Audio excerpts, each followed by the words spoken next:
Good morning. Good morning. How the devil are you doing this fine day? Hope you're all fit and well.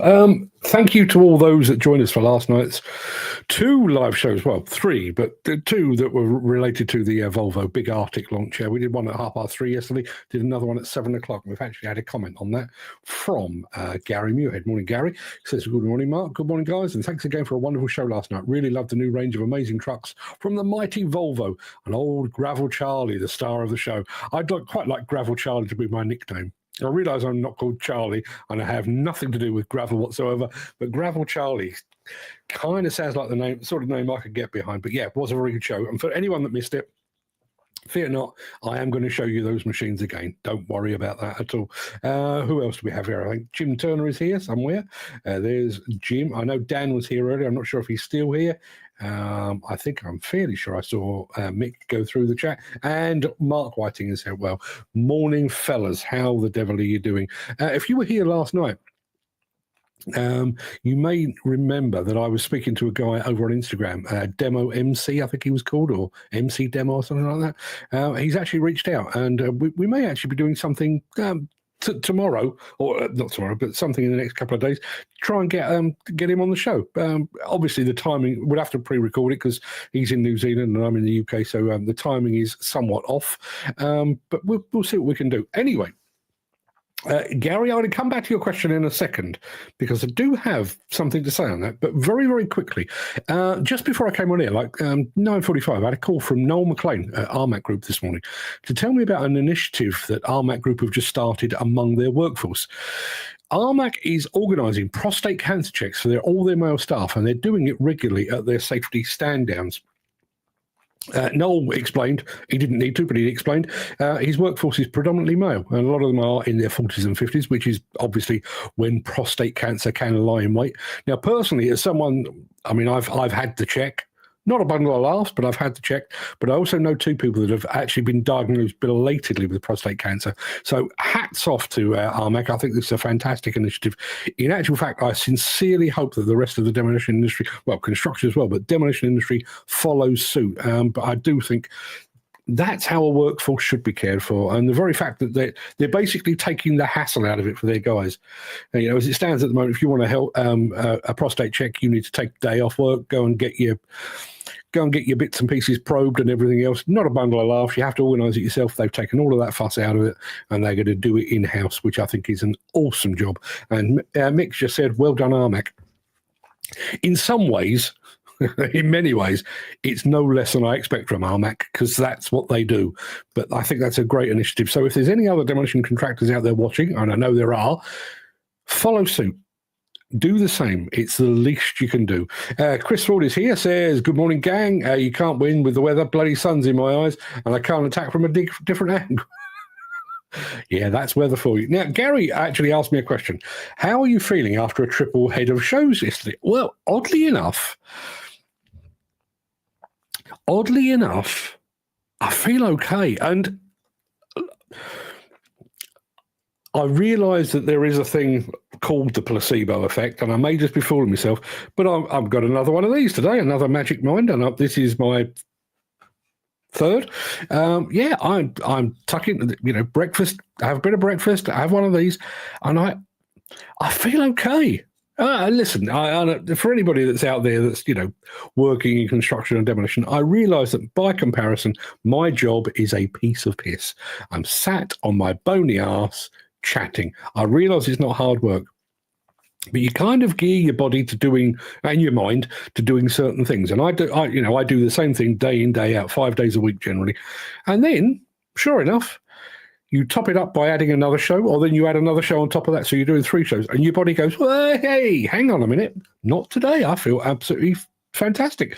Jim Turner says that's a bloody brilliant thing for them to do. Fair play to them. Yeah, I agree 100%. I know Tristan Mays has just popped up in the chat.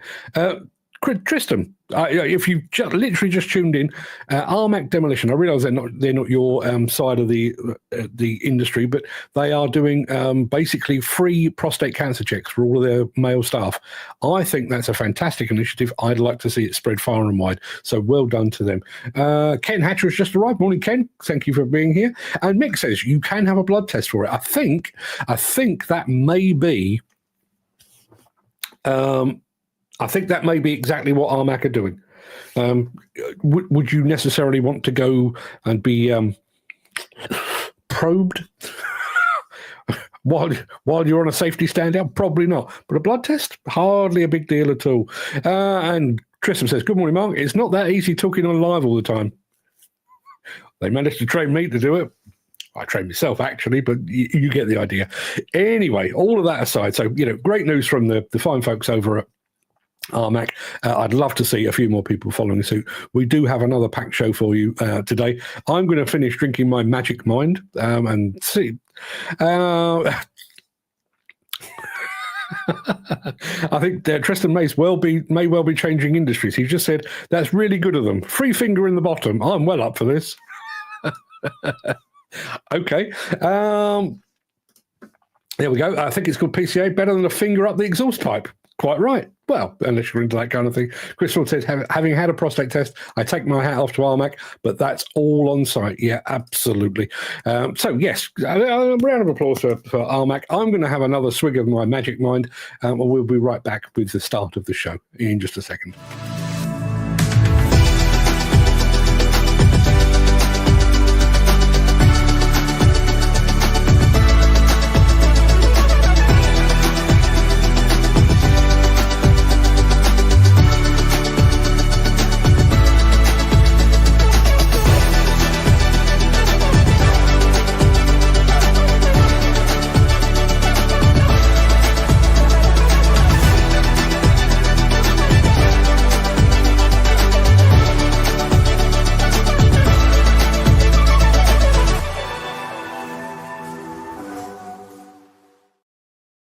Apparently, Ken Hatcher was actually watching yesterday's show. Did it look familiar?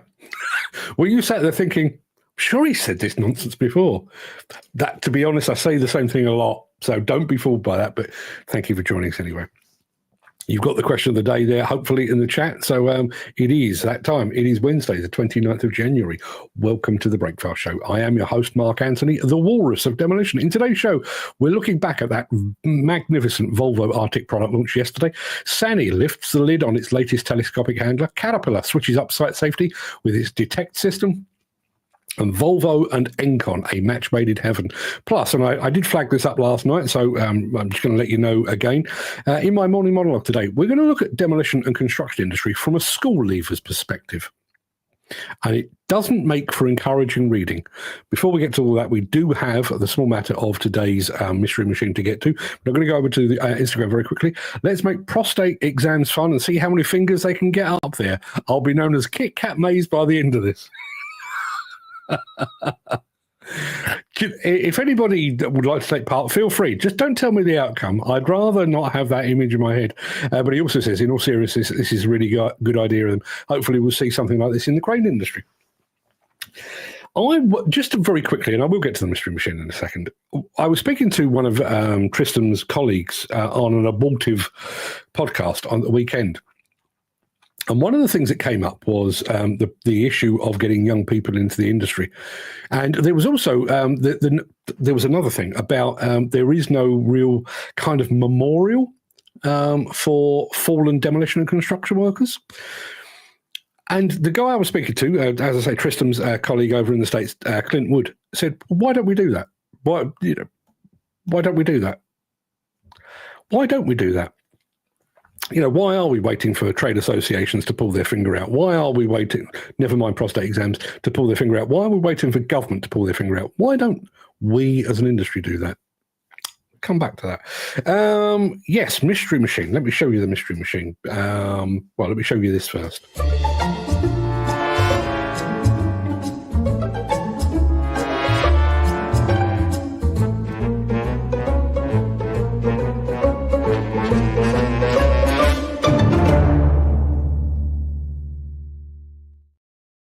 just quickly going back to Tristram Kit Kat Maze.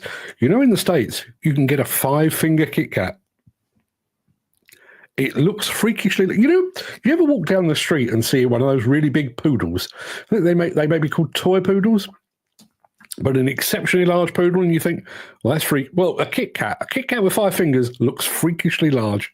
Nothing to do with anything. Now, I've been away with the paintbrush as well, and I've done our mystery machine in a different colour today. But before I get to that, I do need to say that yesterday's result is officially null and void, because the caption on the photograph that I used said one thing, the machine said another.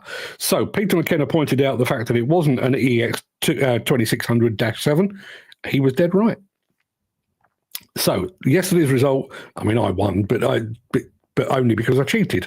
Inadvertently, I cheated. So hopefully we've got I know exactly what this machine is. As I say, change the colour to protect the innocent. There you go. That's what you're working with. If you've got any clues on that, looking for a make and a model, if you would be so kind. We'll come back to all of that in just a moment, but there we are. Alex Latham has just joined us. Let me very quickly press Alex's button there. Thank you for that. Apparently the standard poodle is the big one. I think toy usually means smaller variety. It didn't sound right in my head. It's a toy poodle, but it's massive. That made no sense at all. Tristram's just said everything in America is bigger and better. Let's make America British again. Well, I prefer that way round, although given Mr. Trump's overseas ambitions, listen, we could be annexed yet. You never know. Yes, there's the mystery machine. I'm going to take that away. I'm going to quickly remind you of the question of the day, because we've had a few answers on it. Here we go.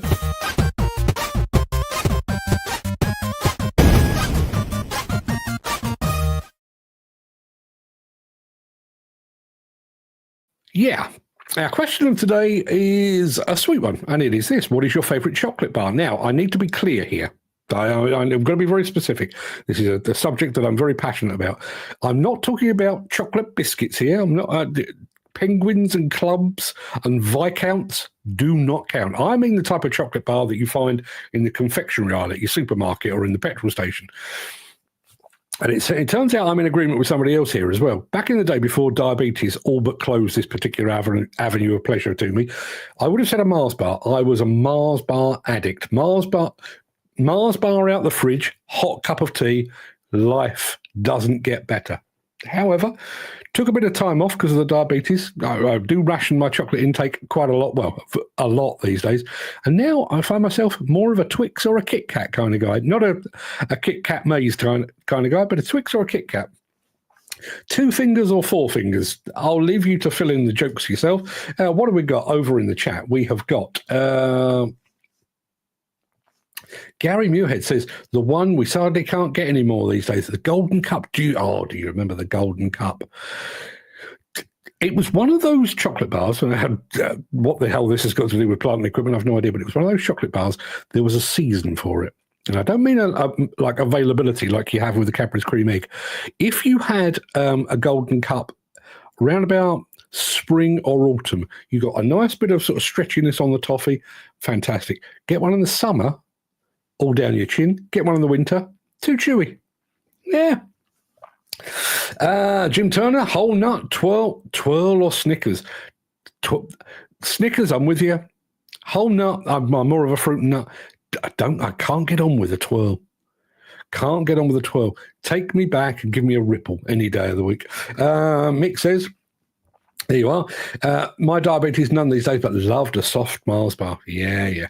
We're back to talking about fingers and stuff. Called fisting over here. It probably is. I don't think we'll dwell on that. What have we got? What have we got? Well, we've got some guesses there on the... Dan Cullen is going for the Kit Kat. Chris Ford is going for a large bar of Cadbury's Dairy Milk. I can be very, very greedy with one of those. Tristan Mays has just said Terry's chocolate bar, or if you want to get me in bed, a Cadbury's Cream Egg. Well, listen, I'll be seeing you in Balmer. I may well bring a Cadbury's Cream Egg. because, I'll be a long way from home. Or a Yorkie bar. Do you remember when Yorkie bars, he says, weren't for girls? Yeah, Yorkie, not for girls. Do you remember? You wouldn't get away with that as an advert today, would you? So, Mystery Machine, that's what we're looking at. And we have had, I'm just trying to find the beginning of the guesses. Here we are. Dan Cullen said, there we are. Is it a telehandler? No. Gary Muirhead says a JCB TLT 30D. It's not. It's not a JCB 532 either. It's not a John Deere PTO wheel loader. It's not a Bobcat. No, it's not a Bobcat at all. And not having a count back for yesterday's Mystery Machine. Well, I've deducted my own points and I've gone and sat in the corner like the bad lad that I am. Honestly, I promise you, it wasn't my fault. It was purely the way that the thing was captioned. But, I should have checked and I apologise. So there you are. There's a little bit more, which I think proves that it is neither a JCB nor a telehandler. Keep those guesses coming if you would be so kind. We're going to be back in just a moment with a bit of a recap, really.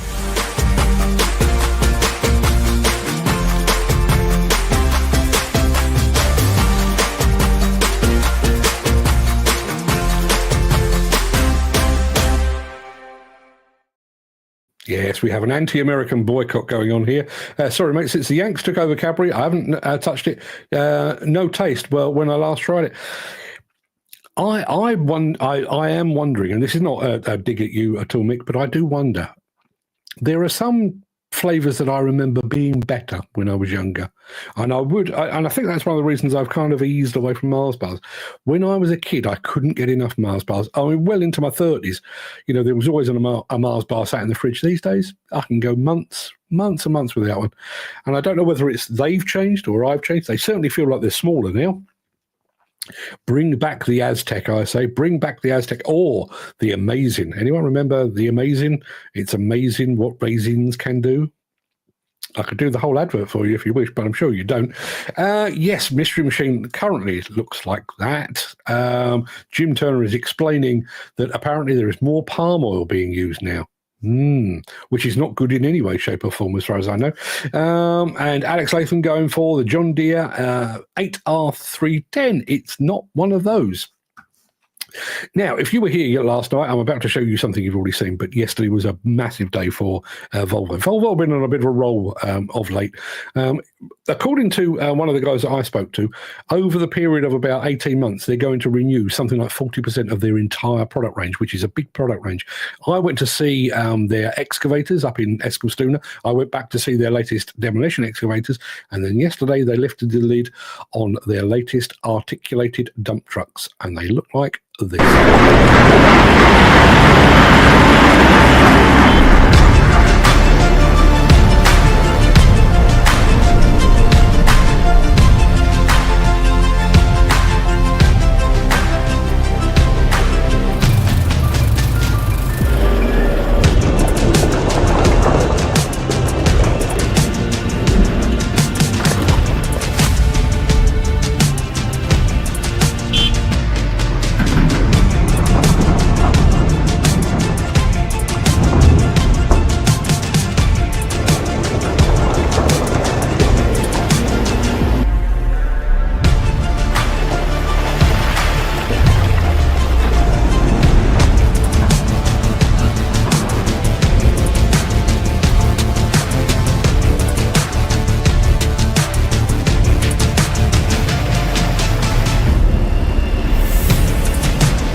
Now, if you'd like to know more about those machines, you can go over to the Volvo Construction Equipment website. There is about a half an hour, actually, taking you through all of the various changes that have been made. In addition to that, if you go over to Demolition News on YouTube, we did last night's show. We've got some exclusive interviews with a couple of guys, well, with three guys, actually. Nicholas Lind, with Johan Karlborg, and with Bill Law as well. So if you'd like to go and have a look at that, you can certainly do that. Just to prove that I am indeed multilingual, you need to be when you're running an international show. I'm going to say top of the morning to Garvin. over on Instagram. And I'm also going to say good morgen to JCB Deutschland. JCB Germany are tuning in over on Instagram. Good morning, fellas and ladies. Good of you to join us. Dan Cullen says, couldn't get in last night as the Wi-Fi was not too good in the hotel and no phone coverage. You missed a treat. I mean, the machines are a bit special. Gary Muirhead says, I could get my wife a box of Hotel Chocolat for Christmas. And when I went to, I don't know where that goes. No, not sure where that goes. And Garvin, just to throw a spanner in the works, just said, Buenos dias. Yeah, that must be Spanish because bom dia is Portuguese, isn't it? Which I've been taught by Brazilians. It's a funny old life I lead. Alex Latham reckons that our mystery machine could be a 121, a 1210 rather, G forwarder. It's not. There we are. That's what it is. Let me get Alex out the way and show you a smidgen more. Does that help at all? See what you can come up with. Hopefully, Gary Muirhead is retyping his message. Let's have a look what we got here. Chris Ford reckons the Cat 907 loader. In fairness to Chris, he must have typed that before I showed that it clearly wasn't a loader. We'll let that one slide, Chris. Kick those guesses are coming if you would. We've got something new from Sany in a second. Stick around. If you are enjoying this episode, please consider supporting the show. You can leave us a tip at buymeacoffee.com/demolition news. Gary's message now makes perfect sense.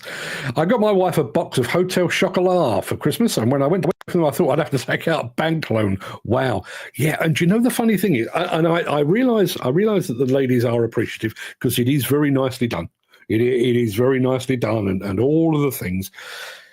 I don't actually rate Hotel Chocolat chocolate. I'd much rather have a cheap bar of Cadbury's Dairy Milk. Really would. Jim Turner reckons our mystery machine could be a rock-back bendy. It's not. Dan Cullen says, is it a crane? I wouldn't do that to you. Tristan May says that's definitely a dump truck of some kind. And Garvin says a Hyundai or a Develon ADT 30A. If I tell you he is 99.9% correct, and yet not, just take a tiny step back in time is what I would advise. But you're very, very close, Garvin. Keep the guesses coming. Excuse me. I promise you something new from Sany. Not spent a lot of time with the Sany excavators. I've seen them from afar, but not paid much attention to them. But I have to say, I do quite like their telescopic handlers, and they look like this.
Like the machine, thoroughly enjoyed the music. However, we do have a winner, by the way. We have a winner on the mystery machine. I'll come back to that in a second. But Tristan Mays, setting back Anglo-Chinese relations about a decade, says, it was going so well until Sany came on. A little bit of sick just came up into my mouth. Yes, Tristan, not a huge fan of all things Chinese. Dad says, great tune, I agree. Mostly Diggers, Garvin says, I'd like a closer look at that Sany. Telehandlers were my first machine to be operating. Go take a closer look. They've got some very good people over there as well. Let's have a look. A mystery machine, which currently looks like this. I can tell you that Garvin has actually got the right answer over on Instagram. So all of the people that are in YouTube and Facebook, you're all wrong. Chris Ford reckons it could be a Moxie. Gary Muirhead went for a Moxie. Dan Cullen went for a Euclid. When I said you need to take a step back in time, I think you've all gone a bit too far. Tristan Mays went for a Poxy Moxie. It's not one of those. It's not one of those. It's not one of those. Or that, or that, or that. I can tell you that what that is actually a Doosan. It's not a Develon. It's not a Hyundai. It's a Doosan DA30.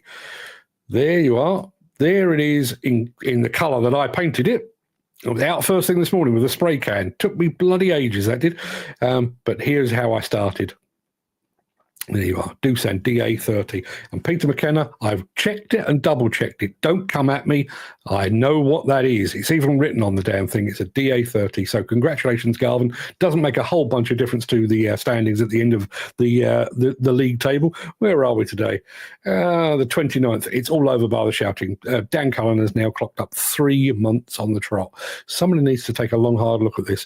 Either step up your game, people, do a bit more homework, or let's find how we can stop him, because as it stands at the moment, he is unstoppable. Let's have a look.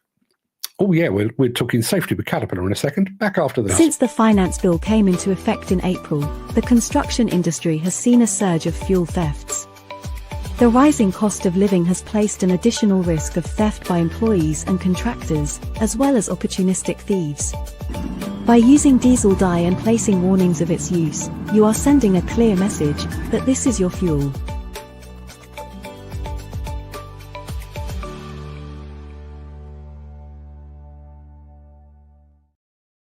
Yeah, we started the show talking about what the fine folks at Armac are doing for their workforce, taking care of their physical health with free prostate cancer checks.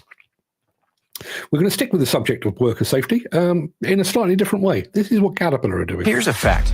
A National Institute of Health study found construction workers are 71% more likely to be injured on the job than those in other lines of work. One of the leading contributors to this? Poor visibility on the job site. That's where the CAT Smart Camera comes in. This innovative safety upgrade was designed to help improve job site safety and increase operator efficiency and productivity. Not only can you expect a safer job site, but you can also expect more productivity from confident operators who are able to work more efficiently. The CAT Smart Camera system is equipped with intelligent alerts, an in-cab display, and a smart camera that detects people behind the machine. The system's dynamic alerts change based on a person's proximity to the machine. As an individual moves closer to the machine, the alerts increase in intensity and frequency. The high-definition touchscreen display and smart camera work together to give operators the clearest view possible to help create a safer job site. And here's how they do it. The glove-friendly display adjusts to changes in lighting to help avoid glare issues. It's splash-proof, easy to clean, and can be mounted in several convenient locations, ensuring your operators have a clean, clear view. This system's rugged smart camera was designed to withstand 15 Gs of vibration, so it can take on your toughest jobs. And when it comes to mud or dirt on the lens, a good spray with water or wipe with a microfiber cloth will do the trick. A clean lens, vibration resistance, and a 180-degree field of view behind the machine help your operators work more efficiently, knowing there are extra measures in place to help keep people safe. The smart camera installation process is quick and easy and can be installed on CAT and competitor machines that meet installation requirements with 12 or 24-volt systems. It's a great universal safety upgrade that is accessible for any fleet. Adopt the latest in CAT safety technology to keep people safer around machines, reduce operator alert fatigue, and enhance job site performance. Smart cameras make safer sites. Talk to your dealer today to help make your job site safer with the Cat Smart Camera.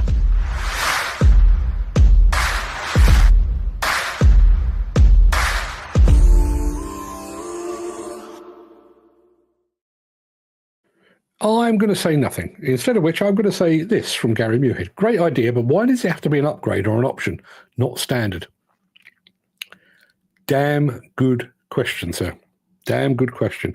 When you think about all of the unnecessary bits and pieces, you know, we'll throw in sort of Bluetooth connectivity and stuff, which is a nice thing to have, but hardly vital.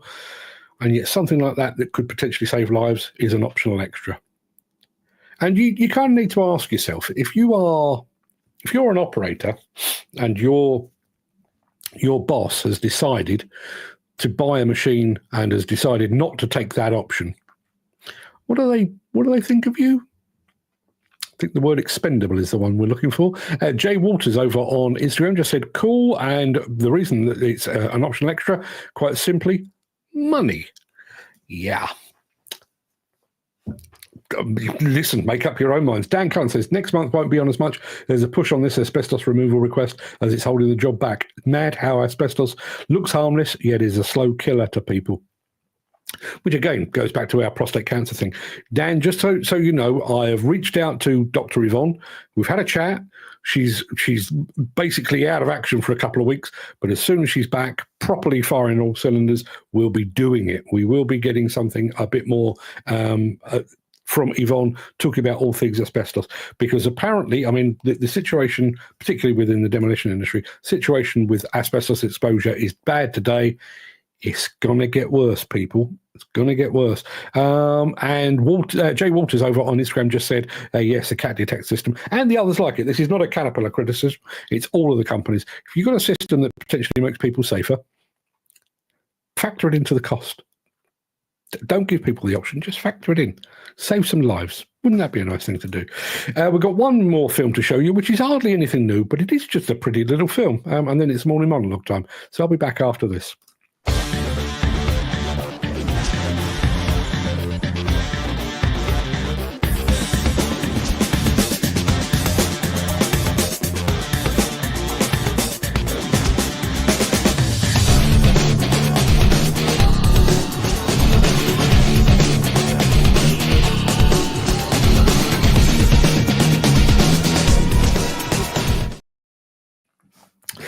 Dan Cullen says, why don't these companies take these extra factors in? We've already had it. Our friend Jay Walters over on Instagram. It's money. You know, you can have this excavator for £85,000. You want a cat detect on it? £87,000. Oh, no, I'll pass. Thank you very much. Which, again, goes back to everything that we say on this show all the time. It's short-termism, because how much is it going to cost you if somebody is injured or worse still killed because of a lack of one of those systems? Anywho, we've got one more film to play, and it is, as I say, just a nice little film showing what you can do if you've got a decent excavator, decent tilt rotator, marriage made in heaven. Let me get that comment off the screen so you can see it in all its glory. Here we go.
Yeah, wasn't that nice? Lovely way to end the show.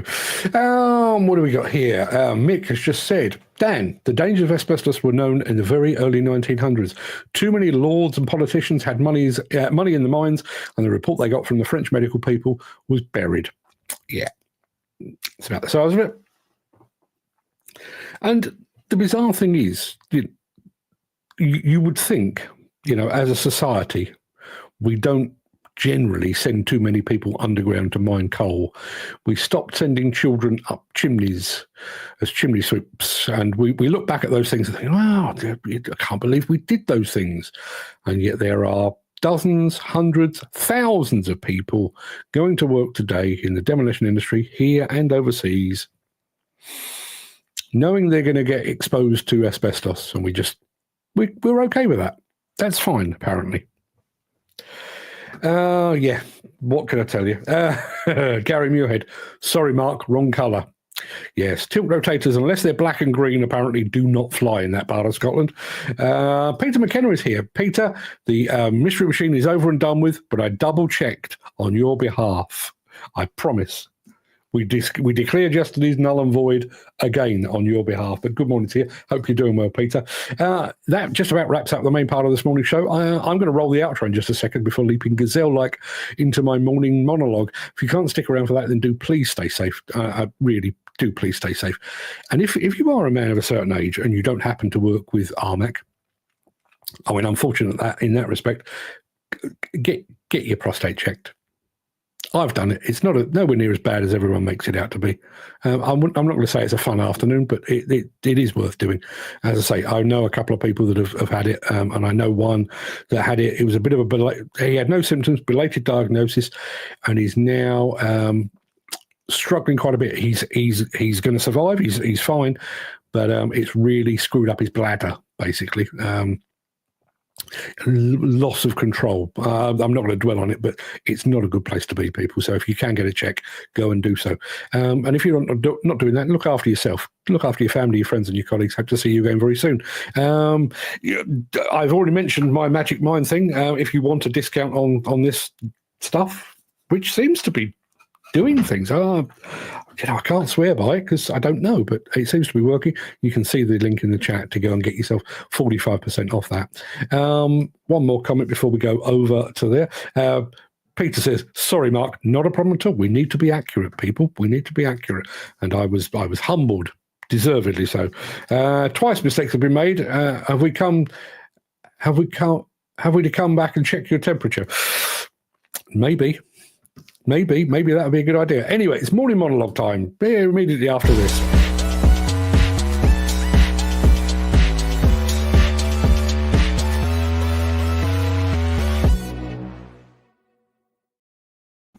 I'd like to tell you a story, and the story begins in 1983.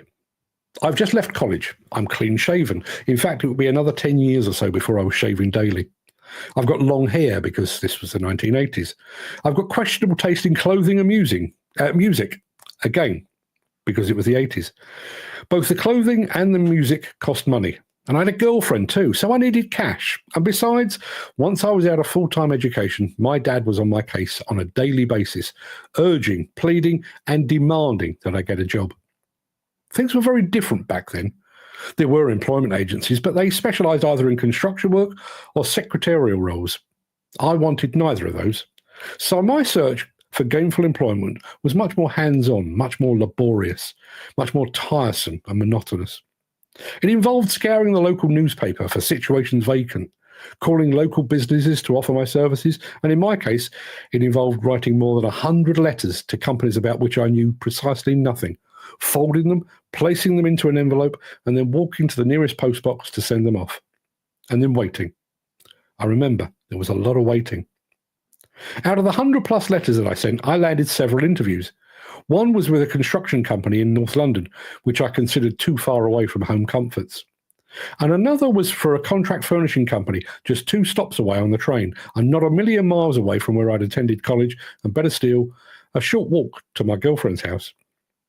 Thankfully for me, that was the job I was offered, and I gratefully accepted. But I left about 6 months later because, well, the job wasn't for me, and I most certainly wasn't for the job. But that's how things were done in my time. You worked largely blind. You had no idea how good a company was. In my case, I had no idea what my first employer even did until I attended the interview. Things are different today. You've got a lot of jobs, online job boards, recruitment agencies, and with their sparkly white teeth and their excessive makeup. You've got LinkedIn, and of course, you have the internet. In an instant, you can check out companies and industry sectors before you decide if that is the career path for you.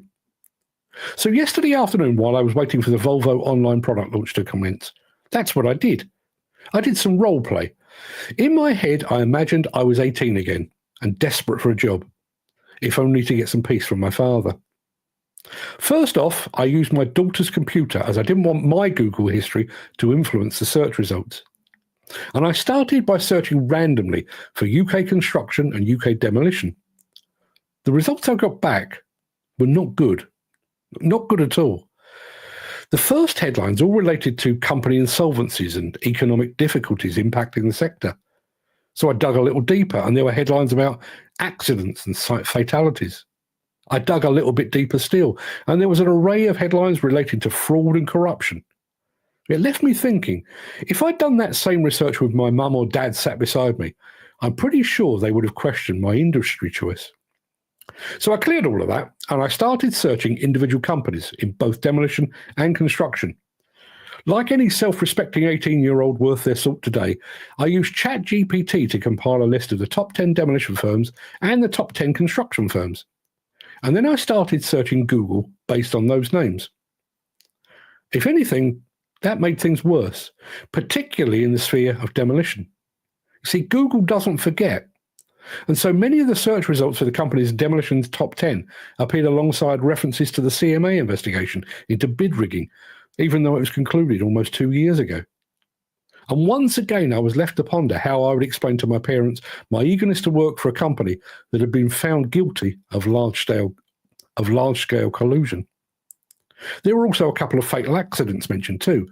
Hardly the kind of thing that a protective parent wants for their precious offspring. In absolute truth, the search results of the top 10 construction companies really weren't much better.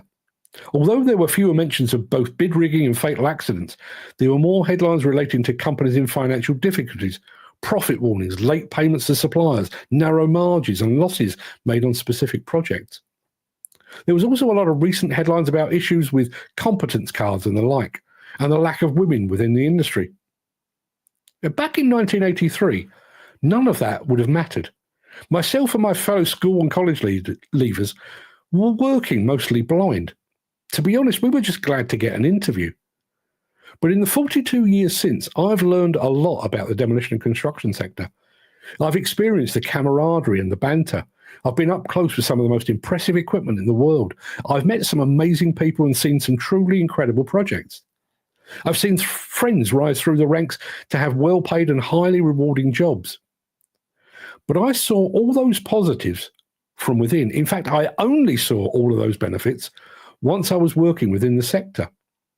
And maybe that explains one of the many reasons the sector is struggling to attract young people. Looking at the sector from within, it's easy to see the good things. Yes, it is rough, tough and demanding, but it can be well paid and extremely rewarding.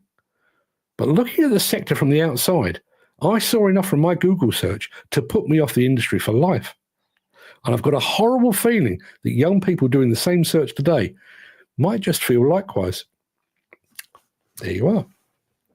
Is that part of the explanation as to why we cannot attract young people into our fold?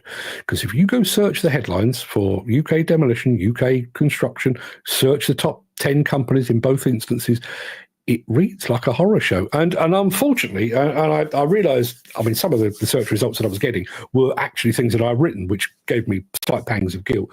But one of the issues that you've got is that bad news travels.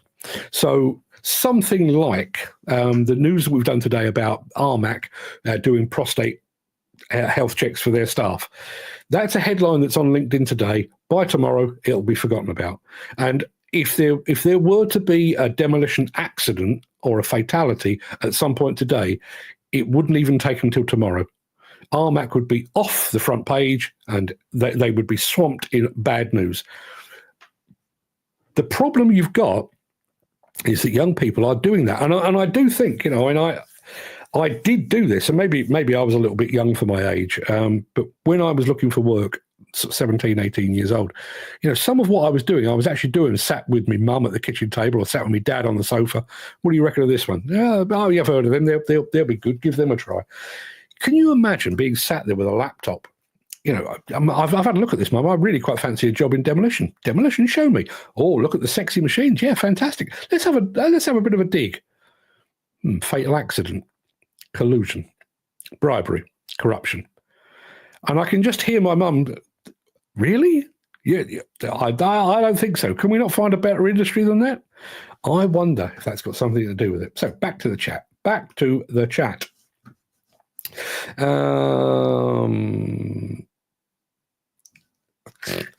Let's have a look. Sorry, mate, been listening to the speech on TV. Rachel Reeves going to ship miracles and work wonders. Yeah, we'll see. Mark's morning moan. Yeah, maybe that's a better name than the morning monologue. Yeah, same old drivel. I think he means Rachel Reeves, but there you are. A prostate exam is much nicer if it's done by a female doctor, but make sure they've cut their nails. Yes, absolutely. And if you happen to feel not one but two hands on your shoulders, there you panic. Or sit back and enjoy the ride, maybe. There's big uproar about this new AI from China. Yeah, DeepSeek, I had to play with it last night very, very quickly. To be perfectly honest, aside from the branding, it doesn't look or feel any different to ChatGPT, which I use on a regular basis. The only real difference is if you go for the Pro plan, it's about 10% of the price. So it does make a big, big difference. Diggers and Dozers, which is my son Fred, just joined us over on Instagram.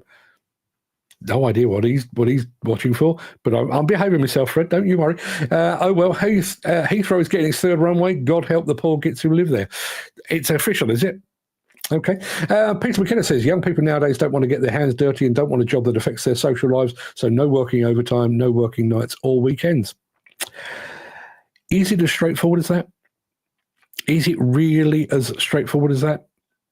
I'm going to say good morning to, Lauren Smith, but I'm also going to say good morning to Enda O'Doherty, who was here yesterday and is back again today. I don't know you and I don't know where you are, but thank you for coming back. I can only assume you either enjoyed yesterday's show or you couldn't believe what you were witnessing and came back to make sure that you hadn't gone mad. There really was a man in a silly hat talking about plant and equipment. It's for real. Let us know where you are. Your name sounds very Irish. Are you in Ireland? Are you in the UK? Are you somewhere else? Love to hear from you. Jim Turner says, headlines are generally bad news, so that's never the way to get a balanced view of anything. It's not, but think, and again, this is one of the reasons I'm gradually moving away from Google as my point of search and using ChatGPT for all its limitations. I'm using that more. If you think about the way that Google works, if you search for UK demolition, for example, what it brings up, it does bring up beyond the headlines, but what you actually see is the headlines. And imagine doing that. Try and think back to when you were 18 years old, as I tried to do with that story. Sat with me mum at the kitchen table. I fancy demolition. Oh, show me. Oh, demolition. And it just says fatal accident, injury, building collapse, bid rigging, collusion, bribery, corruption. Is anyone looking, is a young person or their mum looking beyond those headlines? That's the point I was making. We need more positiveness in this industry, as your man on Kelly's Hero says. Yeah, listen, one of the things that I came out of that with, I do wonder about our role in contributing to this.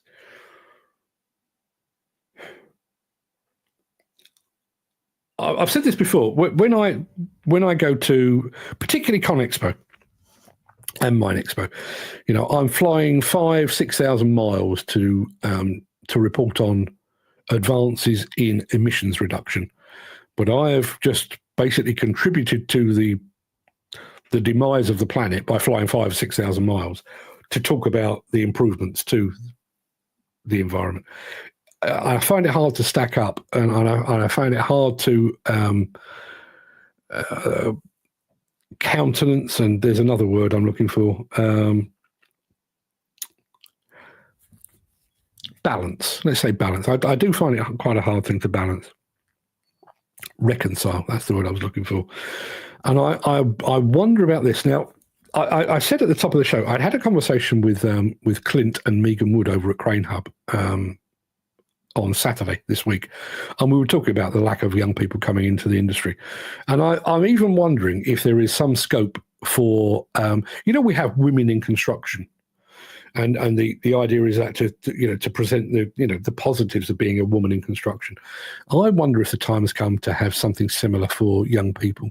Now, I don't know whether that's an Instagram channel or a Facebook channel or a TikTok or a YouTube or something like that, but something that helps to offset the negativity of the traditional media, and I would include myself in that by and large, by showing some of the positives, showing some of the sexy machines, showing some young people actually enjoying life at construction. I do wonder about that. Nag me about it. I'll see what I can do with it. Why don't you knock it off with your negative waves? Good point. Dan Cullen says, Ender is a good pal of mine and a fellow operator, and yes, Irish. Good morning, Ender. But now we know where you've come from. And there's Dan saying, good morning, Ender. Peter, now, what do you see most people doing when they're out and about, Mark? They're on their phones. Could you imagine a construction site where everyone's on their phones, zero productivity, 100% accidents waiting to happen? I'll be absolutely honest with you. I don't even think that's a young person thing. The number of construction sites I've been on, and there are people in their 40s, 50s. That's an epidemic that isn't exclusive to young people, in my opinion. Mick says, years ago, we could walk away from one job to another. Today, it's a different thing. I drummed it into my kids that no way did I want them in demo. If the construction demolition industry are not prepared to encourage the young into the game, there is only one group to blame. Yeah, and I was also thinking about this from a kind of a balance, logistical manner.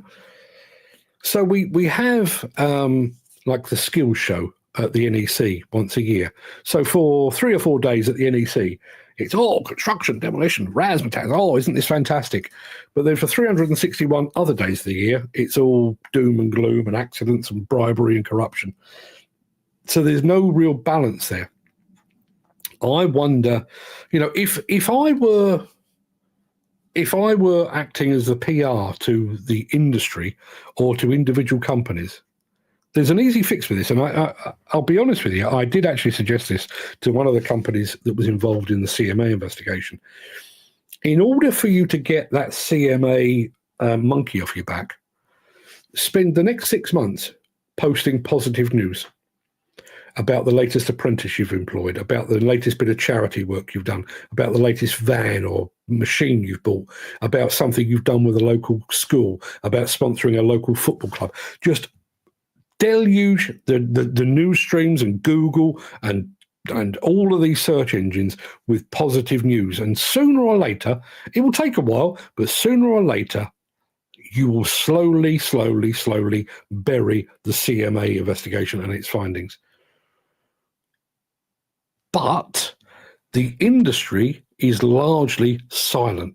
The voice of the demolition industry says nothing ever to anyone. It is completely silent.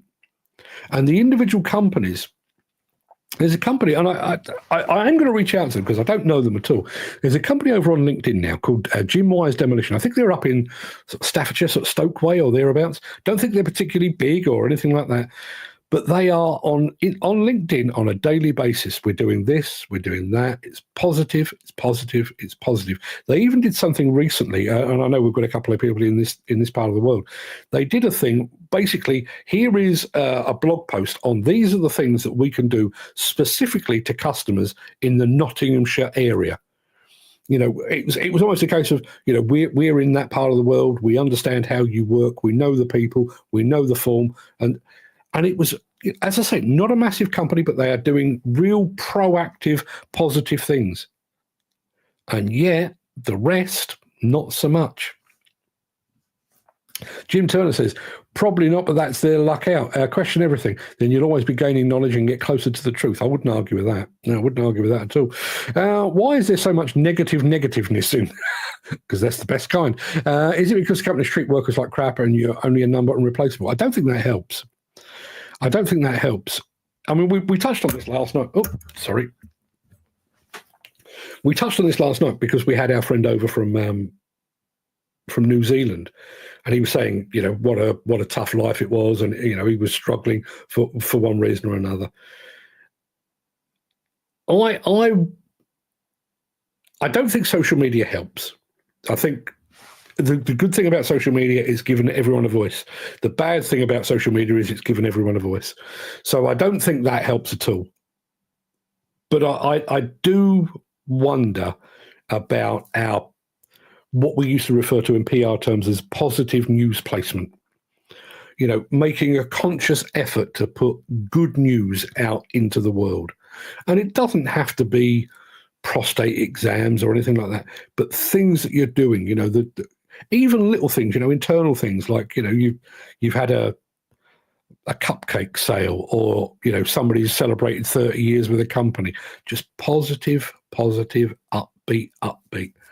and try and redress the balance. Because I don't know how long I've been doing the morning monologue, but I've probably done 100 plus of them by now.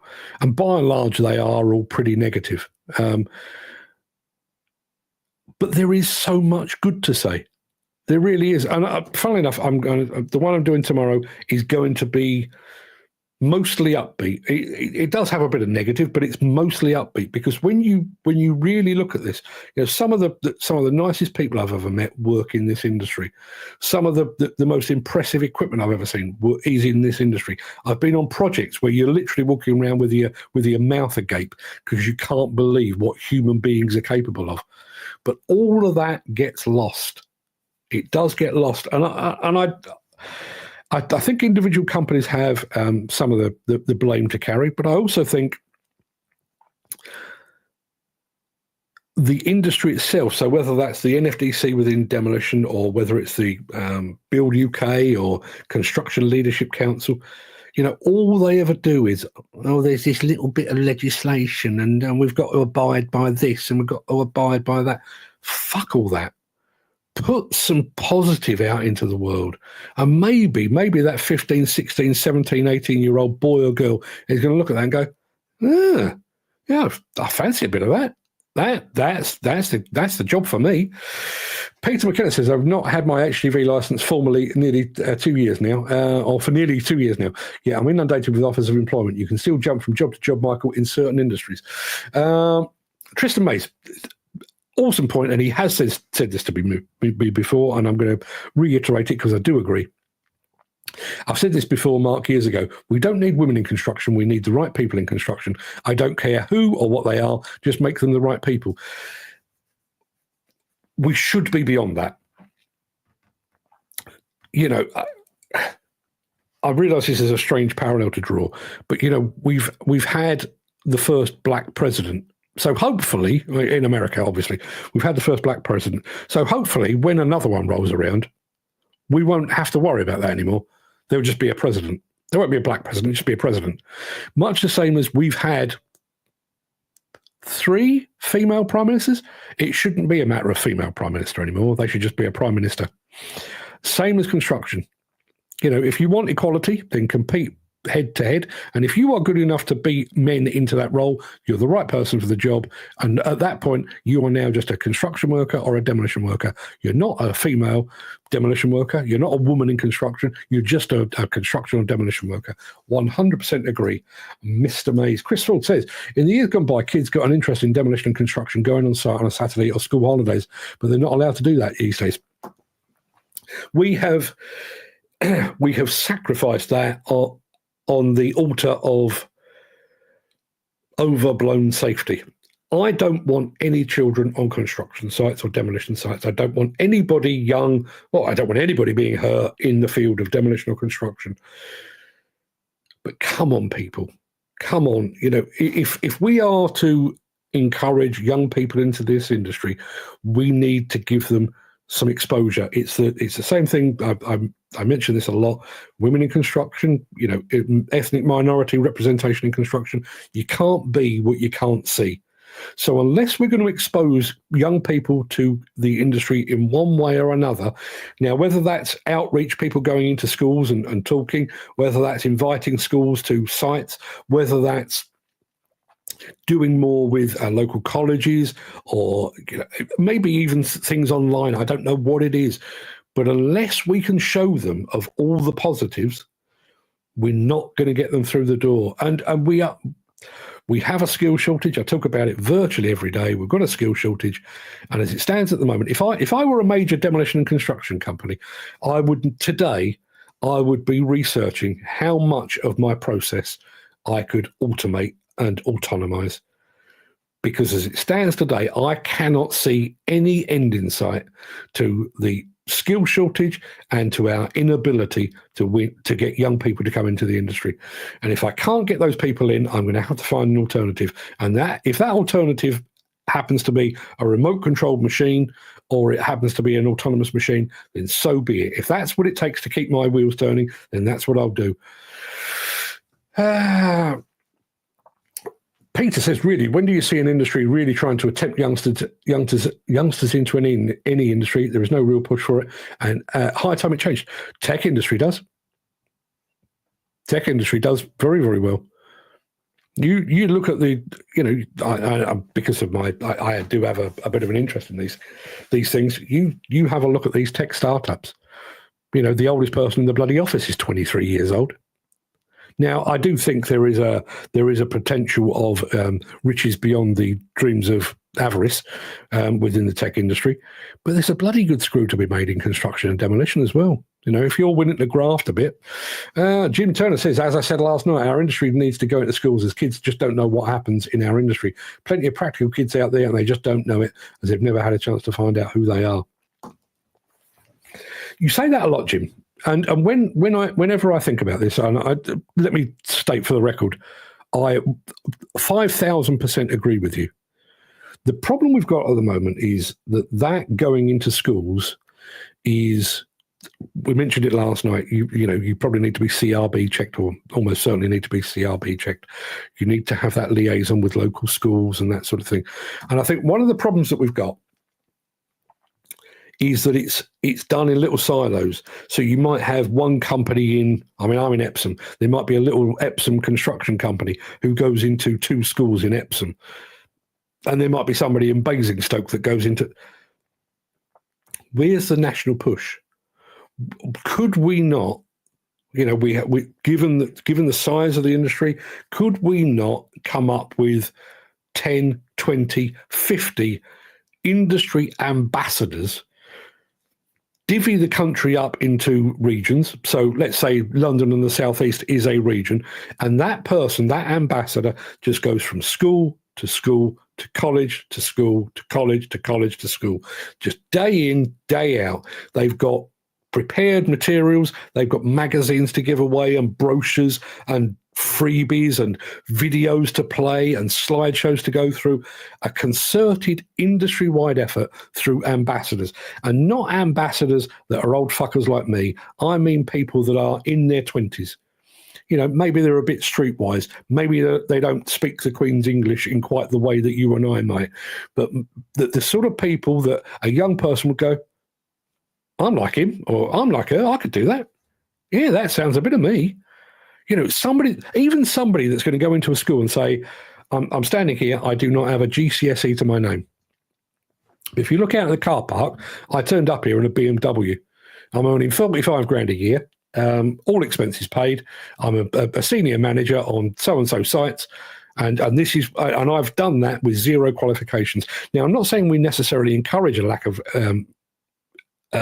qualifications, but I think that's one of the areas where construction and demolition loses out. If you are academically inclined, the system, the education system, but also I think societal, is going to encourage you down that path over there. You know, you're going off to the tech industry or the pharma industry, or you're going to be doing something, you know, you're going to be a doctor or a lawyer or something like that. If you are more practically based, you're going to go that way. And it's those people, and particularly at that crossroads, they could go that way, they could go that way. What we need is a roadblock to make sure they go that way. Generally, kids follow what their parents have done or get pushed by their parents towards certain jobs. I'm sure there is a large degree of that. I think that used to be more the case. I mean, I certainly went left field and didn't follow my parents. I think that certainly applies if you are Armac as an example. You know, Adrian and Noel's father came over from Ireland, started a demolition company. They went into demolition. Cormac McLean is now in demolition. 3 generations. I can understand that. I wonder, and this goes back to the way in which the news is presented or received. I wonder if that applies within families. If you're not the company owner or one of the directors, you know, if you're working in construction, what signals are you sending? And I am specifically talking to you guys right here. You get home from work, caked in mud. You've had a long day, probably a frustrating day as well. Hard hat gets thrown one way, high vis goes the other way. How was your day, love? Oh, it's fucking awful. Fucking awful. This went wrong, that went wrong. The fucking site manager was on my case from the moment I got there. This didn't work, that didn't work.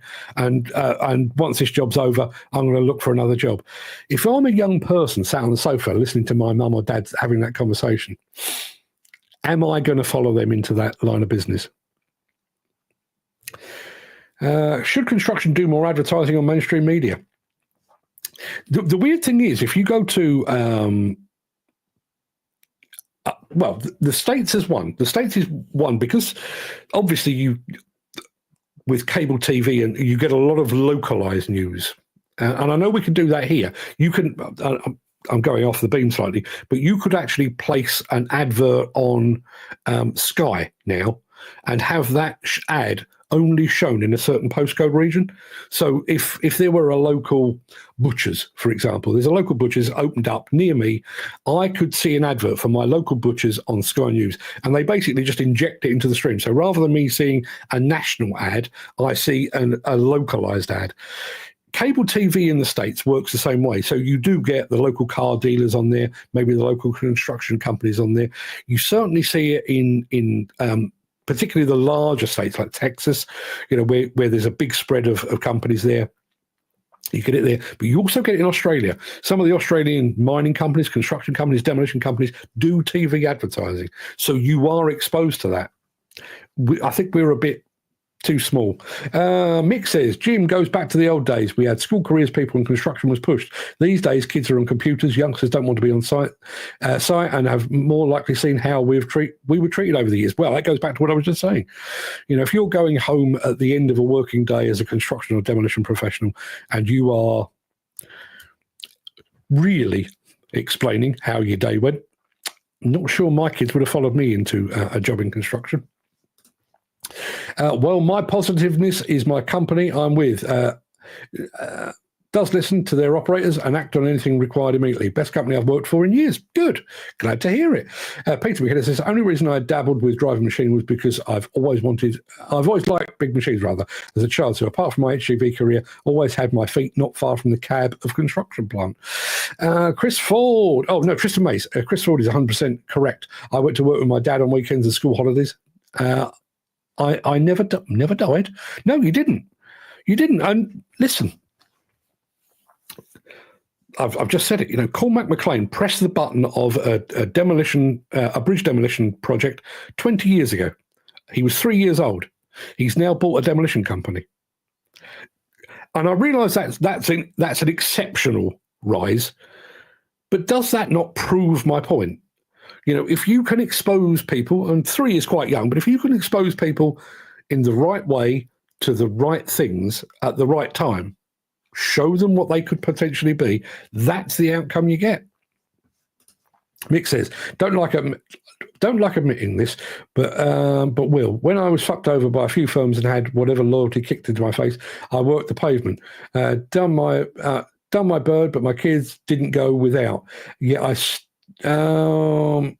Yeah, I still had the hope of my loyalty would get me work when I got out. Kids don't think the way we did these days. Yeah. Yeah, and fair play to you for putting that up, Mick. Good on you.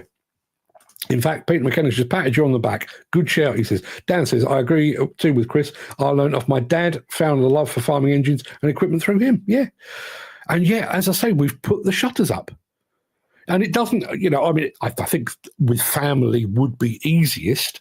If your dad owns a demolition company or owns a construction company and you can go into the yard on a Saturday, sweep the yard and help grease the machines, I think that's all well and good. But not only is that now forbidden to them, it's forbidden to everybody else as well. And I've said this before, we have these incredible sites up and down the country and we put huge hoardings around them. So, there's this fabulous, inspiring thing. As a child, back in my day, you could have watched a house or an office block or a building emerge from the ground and get bigger and bigger and bigger. And then ultimately, there it is. I watched that being put together. Not now. Not now. There's a bit of noise from behind a holding. You've no idea what's going on in there. Peter McKenna says, my sister had 8 top A-levels. She ended up in nursing. It was only later on in life her A-levels stood her well. She does accountancy and business management now. Well, I did okay with qualifications, but I was qualified in lots of things, none of which, apart from my my English exams, none of which have anything to do with what I do today. Why aren't schools having trips to construction, demolition, civil engineering sites? There's plenty that can be viewed from a safe distance and explained to them by someone knowledgeable. I went to the Channel Tunnel project when I was in primary school and it was great. I already had an interest in plant and construction because of the way I'd been brought up. You did well. I went to the Channel Tunnel site when I was a journalist. I was for Contract Journal at the time, and they were so uptight about health and safety. We were loaded, pissing with rain on the day I went there. We were loaded into a transit van. We were driven to the mouth of the tunnel. They wound the windows down so that we could have a look. No cameras. And then we were driven back out again. So I went there and I saw nothing. Very true. Sometimes we say we're working with complete idiots that can barely put the shoes on the right feet. Beyond me.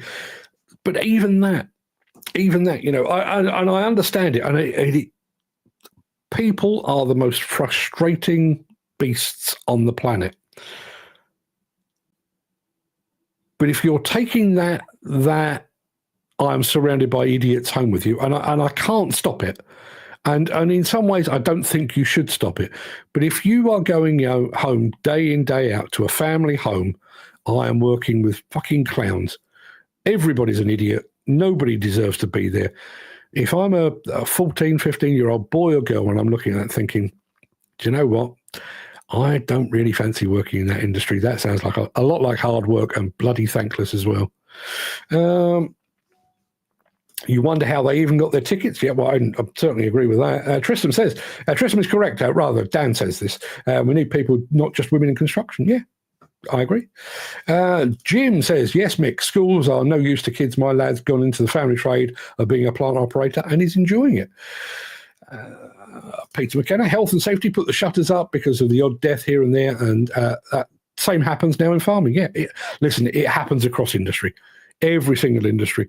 And it's one of those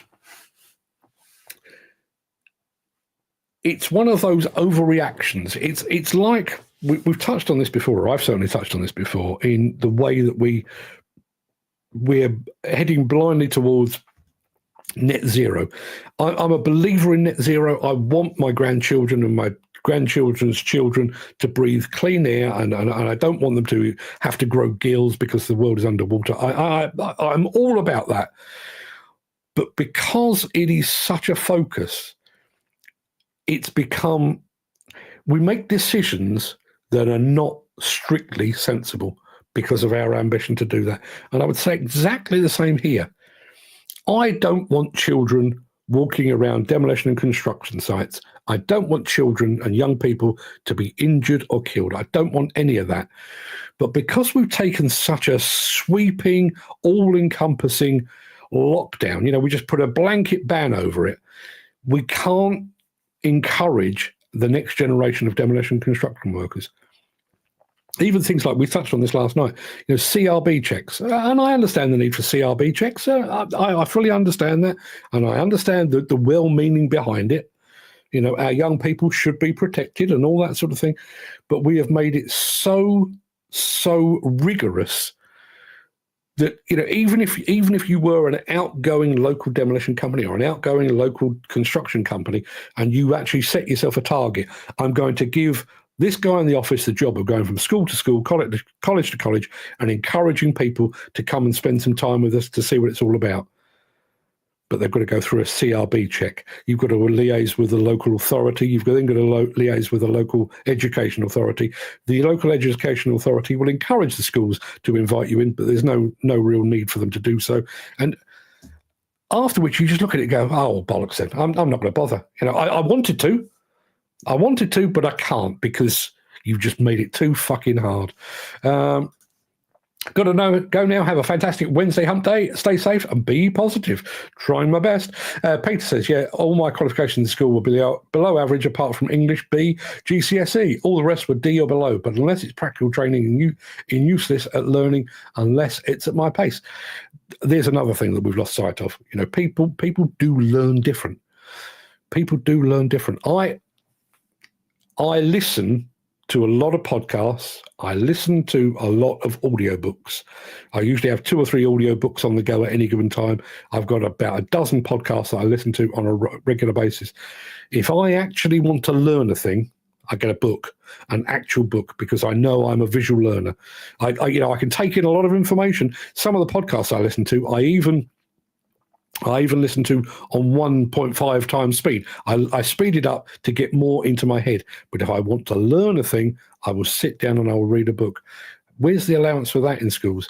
Look at all the idiots with a license to drive 2-ton cars. Yeah.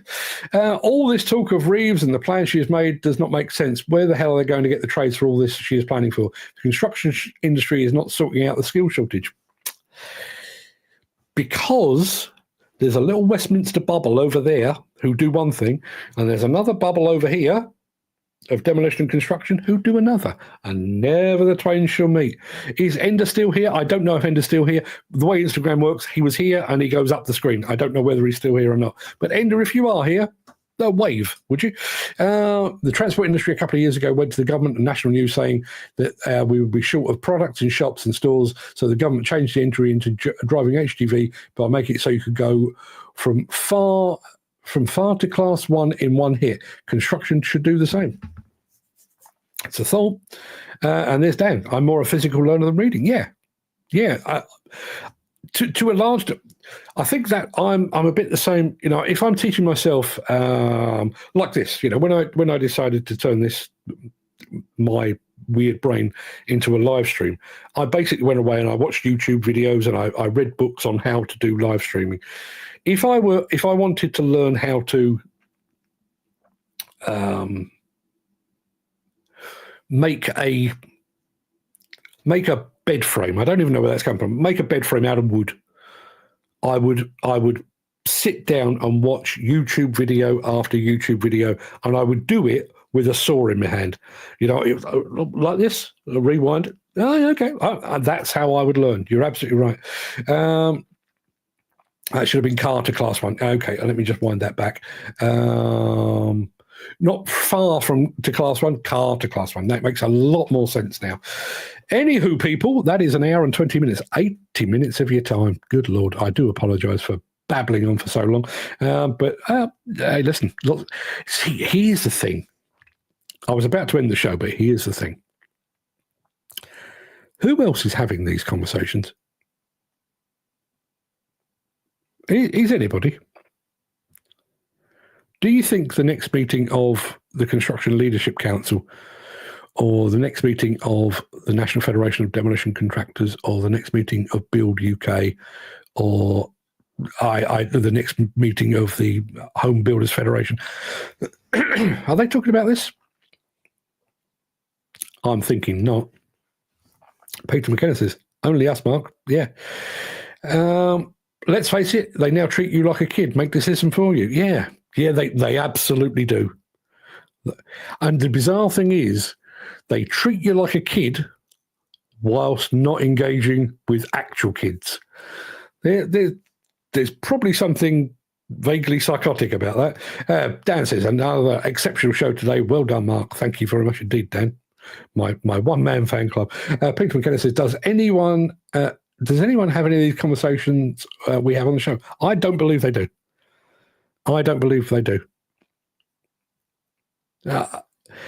And the crazy thing is, this is not me bigging me up, but this stuff is freely available.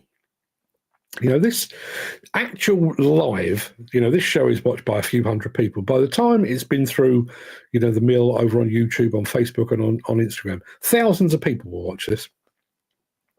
And nobody is going to watch this unless they have got a vague or vested interest in demolition and construction. Where is this conversation going after this?